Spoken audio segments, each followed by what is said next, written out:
Assalamualaikum warahmatullahi wabarakatuh. Kami dari kelompok 1. Saya atas nama Arimi Yulianingsi dan anggota kelompok saya atas nama Nirwana Syah dan Ilsa Oktaviani. Kami akan mempresentasikan hasil PPT kami dengan judul Teori Administrasi Klasik, Teori Birokrasi 1910 sampai 1980. Untuk memenuhi tugas mata kuliah teori organisasi yang diampu oleh Dr. Andes Andi Mapincara MPD dan Bapak Andi Wahid SPD MPD. 1. Pendahuluan. Secara etimologi, birokrasi yang dalam bahasa Inggris disebut bureaukrasi berasal dari dua kata, yaitu bureau yang artinya meja dan kratein berarti kekuasaan. Jadi maksudnya kekuasaan yang berada pada orang-orang yang di belakang meja. Sedangkan menurut Kamus Besar Bahasa Indonesia, kata birokrasi artinya sistem pemerintahan yang dijalankan oleh pegawai pemerintah karena telah berpegang pada hierarki dan jenjang jabatan, cara bekerja atau susunan pekerjaan yang serba lamban serta menurut tata aturan yang banyak liku-likunya. Rumusan masalah dan tujuan. Rumusan masalahnya yaitu bagaimana pandangan Max Weber mengenai teori birokrasi. Tujuannya yaitu untuk mengetahui pandangan Max Weber mengenai teori birokrasi. Teori administrasi klasik. Teori birokrasi Max Weber 1890 sampai 1910. 1. Teori administrasi klasik. Teori adalah suatu representasi yang disederhanakan mengenai suatu bagian terbatas dari realitas. Power tahun 2009. 1. Berdasarkan batasan ini, teori adalah usaha untuk menyediakan suatu representasi. Representasi digunakan untuk memberikan suatu gambaran yang tertata tentang beberapa fenomena di dunia nyata, sedemikian rupa sehingga kompleksitas dari fenomena real direproduksi di dalam representasi. Teori hanya merepresentasikan suatu bagian dari fenomena dunia real, sehingga kompleksitas dari fenomena real direproduksi di dalam representasi. Teori hanya merepresentasikan suatu bagian dari fenomena dunia real, sehingga teori mempunyai ruang lingkup dan kondisi-kondisi yang membatasi. Definisi ini dipilih untuk mengakomodasi teori-teori deskriptif maupun teori-teori non-aktif. Saya Ilsa Oktaviani akan membawakan lanjutan dari materi teori administrasi klasik. Terdapat beragam cara yang digunakan oleh para analis dalam mengelompokkan teori administrasi publik klasik. Savris dan Ott mengemukakan bahwa teori klasik adalah teori pertama di bidangnya, dianggap tradisional dan terus menjadi basis di mana teori-teori berikutnya dibangun. Oleh karena itu, esensi pemahaman tentang teori klasik bukan saja karena kepentingan historisnya, tetapi yang paling penting adalah karena asumsi dari analisis dan teori-teori berikutnya bersandar pada teori-teori klasik tersebut.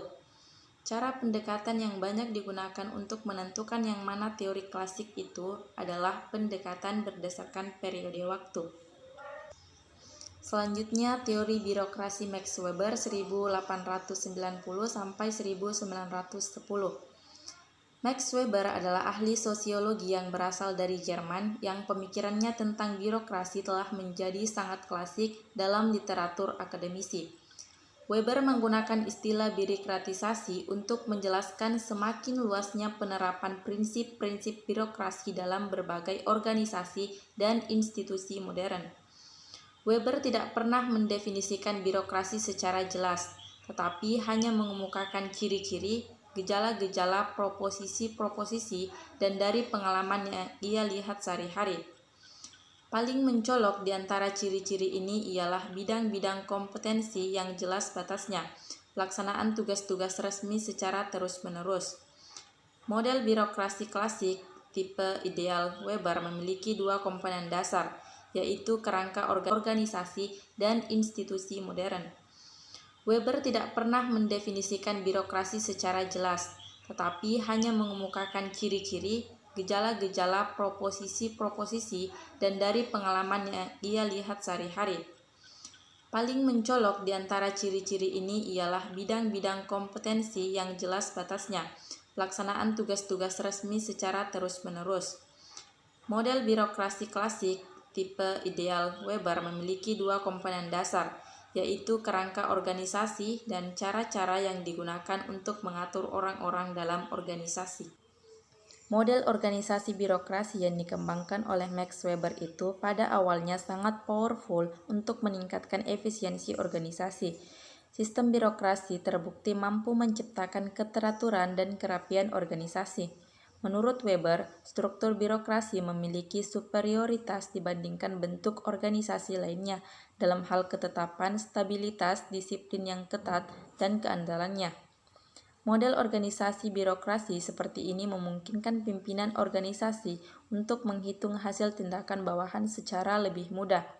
Dalam pandangan Weber, organisasi dapat disamakan dengan sebuah mesin produksi, sehingga struktur organisasi bisa dibuat secara mekanistik. Paham birokrasi sebagai mesin produksi ini dikembangkan untuk menjawab persoalan yang hangat pada waktu itu.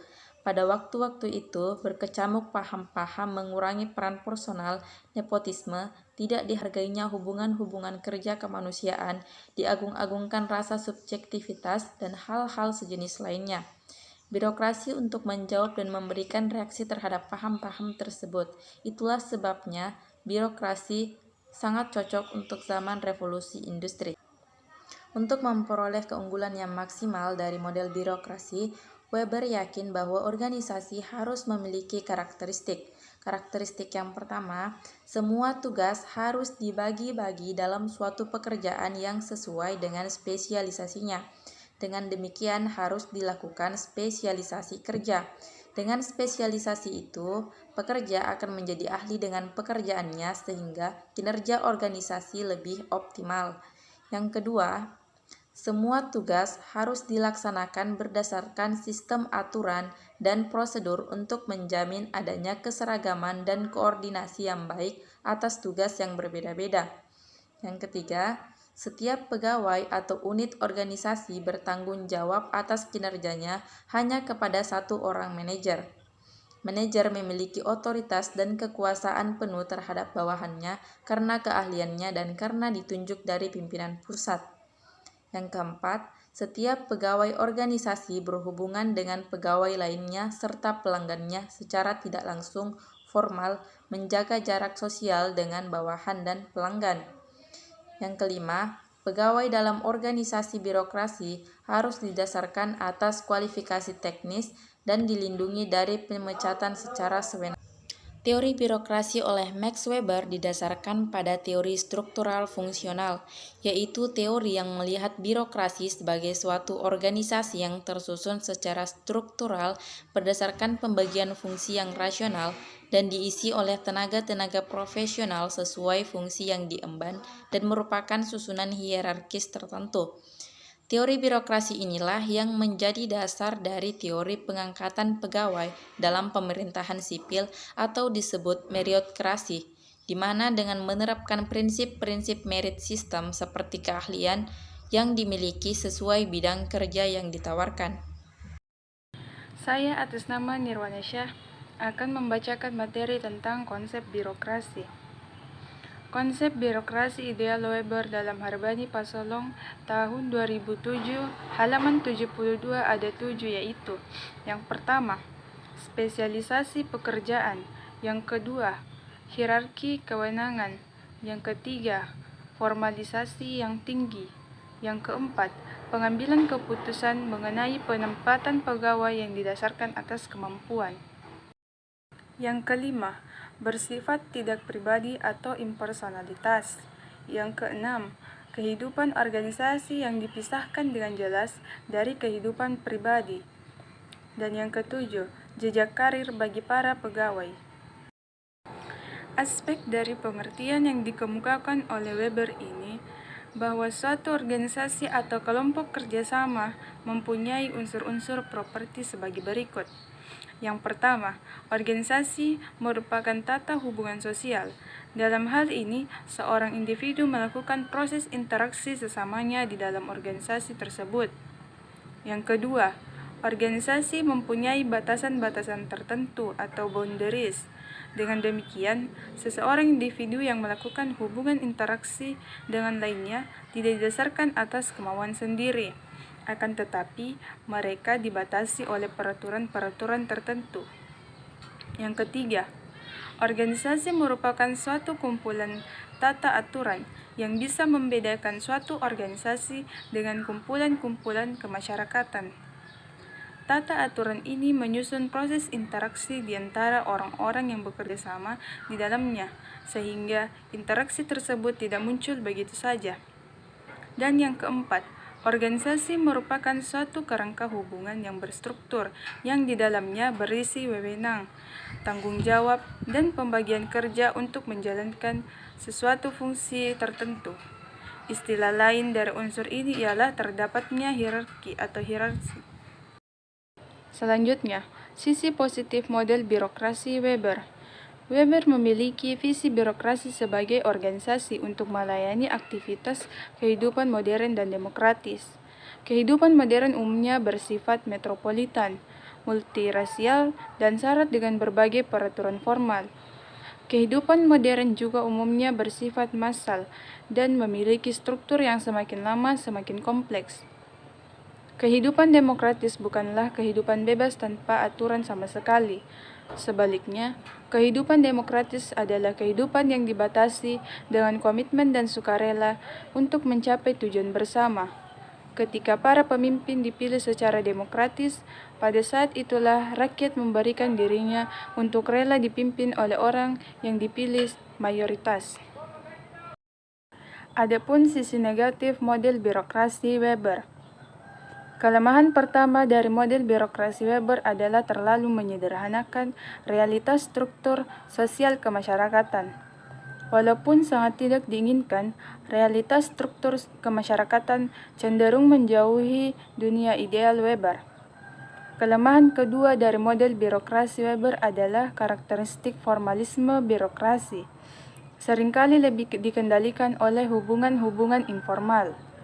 Kelemahan ketiga adalah birokrasi Weber mempunyai potensi dehumanisasi, karena birokrasi sifatnya tidak fleksibel dan terlalu prosedural. Dan kelemahan keempat yaitu tidak tumbuhnya rasa memiliki di kalangan birokrat. Kelemahan kelima adalah birokrasi dipersiapkan hanya untuk melayani pekerjaan-pekerjaan rutin. Kesimpulan, adanya birokrasi merupakan instrumen penting dalam masyarakat modern yang kehadirannya tidak mungkin terelakkan. Eksistensi birokrasi ini sebagai konsekuensi logis dari tugas utama negara atau pemerintahan untuk menyelenggarakan kesejahteraan masyarakat atau social welfare. Dalam pemahaman Weber mengenai birokrasi, walaupun dalam konteks ini semua apa yang dipaparkan oleh ahli sosiologi ini terus dijadikan setiap orang untuk pedoman, karena apa yang tercantum dalam konsepnya tetap sejalan dengan kehidupan sekarang ini. Walaupun konsep birokrasi yang digagasi oleh Weber adalah teori klasik, namun implementasinya tetap berlanjut sampai hingga di era kontemporer ini. Sekian. Itulah materi dari hasil PPT yang telah kami buat. Sekian dan terima kasih. Wassalamualaikum warahmatullahi wabarakatuh.